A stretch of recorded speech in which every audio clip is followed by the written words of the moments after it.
up, people? The Joe Burrow jerseys have dropped. Please be sure to get yours now. I've put a link in the comments. If you use my link, 8% of sales go to New Stripe City. Get you a Burrow jersey. Get right. Go ahead and get these now off of officially licensed fanatics.com. I've got a link and a video to show you exactly how to do it. Things first, you're going to click into the description and you're going to click on the Joe Burrow jersey link.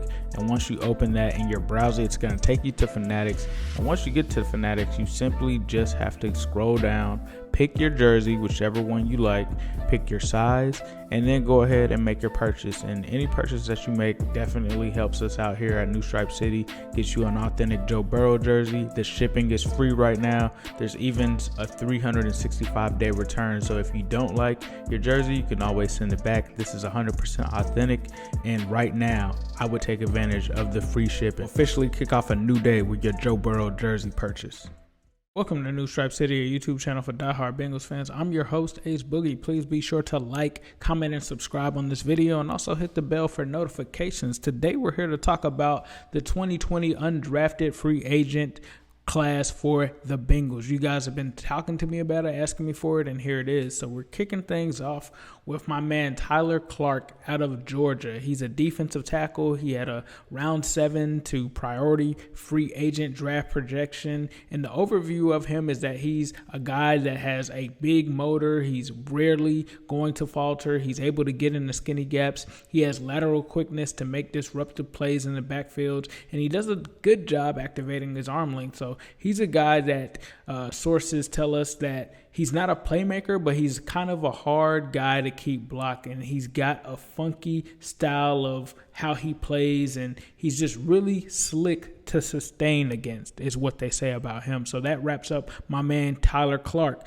Now moving on, we've got Clay Cordasco. He's a guard out of Oregon State. Now, although he's a guard, he's 6'4", 306. He could possibly play tackle for the Bengals, but he's a guy that was unknown coming out of Scotty Valley High to being the starting right guard at Oregon State University. He also ran a 4.59 20-yard shuttle, which was the fastest clocked interior lineman time at the combine. He's been described as a very big and athletic guy that checks the boxes. According to him, he's played left tackle, left guard, and right guard, and even played some center, and feels like he can hold his own. And he definitely looks the part, and I think that he's a guy that the Bengals should be excited about. And he killed the combine and had the second fastest 40 time at 5.02 and was able to get up 20 reps of 225 on the bench. So definitely a guy that the Bengals have to see if he's going to make the roster.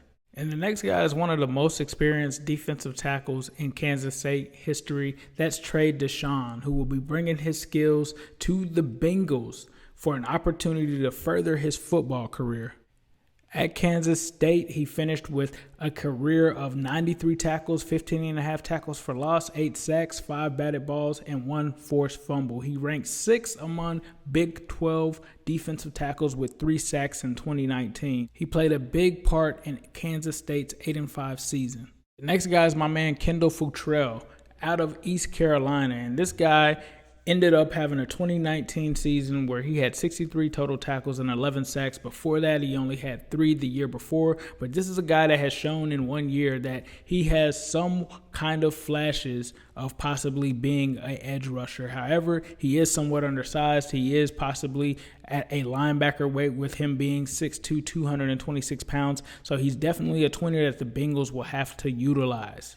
That brings us next to my man, tackle Josh Nipfel from Iowa State. This is a guy that was all honorable mention, all Big 12 in each of the past 2 seasons, and he started every game for at least 3 seasons, most which were at right guard, and that's a position that clearly the Bengals need some help at. But this guy was part of an offense that broke school records in total offense, touchdowns, passing yards, and yards per play, and as well as scoring. So this is definitely a guy that could come in and provide some competition at the guard position.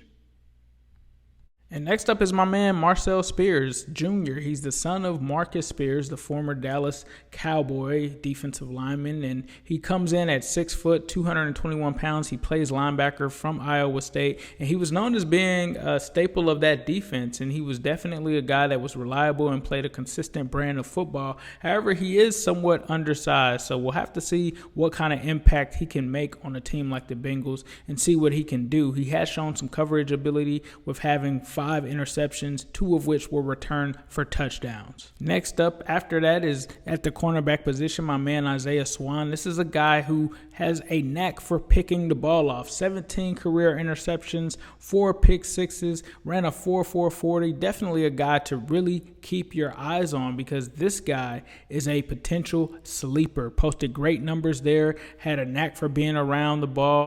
And with that 39-inch vertical, he's definitely a guy that's going to add some competition to the cornerback room of the Bengals. So after that, we got my man Scotty Washington. This guy is coming out as a 6'5" receiver that the Bengals will also look to join some of those other tall receivers like A.J. Green and T. Higgins. He had 7 touchdowns on 35 receptions last season, and then he also notched over 700 yards only one time, so hasn't shown much consistency there, but he is a guy that will be trying to earn a spot on the practice squad and does have some potential there. Next up is my man Wa Whaley, the running back out of Arkansas. He played in the SEC. Is really a combo running back because he's only rushed for at most 602 yards, but he also is a receiver where he actually had more receiving yards with 741 in that same year. So a really good combo back, had 2,230 yards from scrimmage, 17 total touchdowns. Is really a combo back and a guy that's looking to make this roster.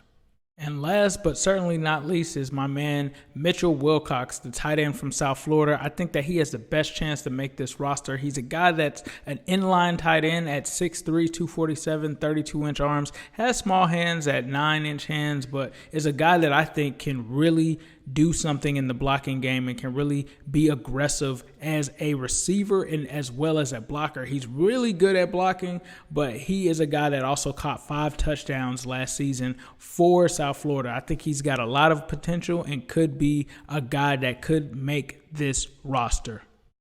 So I hope that you guys enjoyed this breakdown of the 10 undrafted Bengals free agents. Tyler Clark, the defensive tackle. Clay Cordasco, the guard from Oregon State. Trey Dishon, the defensive tackle from Kansas State. Kendall Futrell, the defensive end from East Carolina. Josh Nipfel, the tackle from Iowa State that could play guard. Marcell Spears Jr., a linebacker out of Iowa State. Isaiah Swann, a cornerback out of Dartmouth. Scotty Washington, the wide receiver out of Wake Forest. Wa Whaley, the running back out of Arkansas. And Mitchell Wilcox, my guy, the tight end out of South Florida. Let me know what you guys think in the comments and let me know who you think will make this roster. As you know, the Bengals did have some of those guys make the roster last year where they had a linebacker by the name of Deshaun Davis make it as well as a wide receiver. So we'll see what happens with this class and stay tuned to New Stripe City where it's Who Day, all day, every day, and especially on Sunday.